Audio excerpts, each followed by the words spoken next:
खेसारी लाल यादव जी का जिस गाने का था इंतज़ार, वह गाना आज रिलीज हो गया है, जिस गाने का नाम है ए चुनमुनिया। जी हाँ दोस्तों, ए चुनमुनिया गाने को आज रिलीज़ कर दिया गया है। बहुत ही प्यारा गाना है, मैंने इस गाने को सुना है, ठीक है, और आप सब दोस्तों को सुनना चाहिए, इसलिए मैं इस वीडियो के डिस्क्रिप्शन बॉक्स में गाने का लिंक डाल दे रहा हूँ, ठीक है दोस्तों।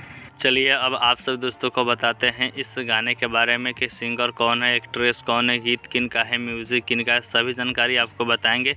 पहले आप वीडियो को लाइक कर दें, उसके बाद चैनल को सब्सक्राइब कर दें, क्योंकि हम लोग है छोटे यूट्यूबर, लेकिन 100% करेक्ट वीडियो आप सभी दोस्तों के साथ शेयर करते हैं। तो आइए जानते हैं जिस गाने का नाम है ए चुनमुनिया, ठीक है दोस्तों। दे रहा आपके स्क्रीन पर सॉन्ग है ए चुनमुनिया। सिंगर है खेसारी लाल यादव और शिल्पी राज जी, जो अपोजिट में है खेसारी लाल यादव जी के, तो उनका नाम है माही मनीषा जी।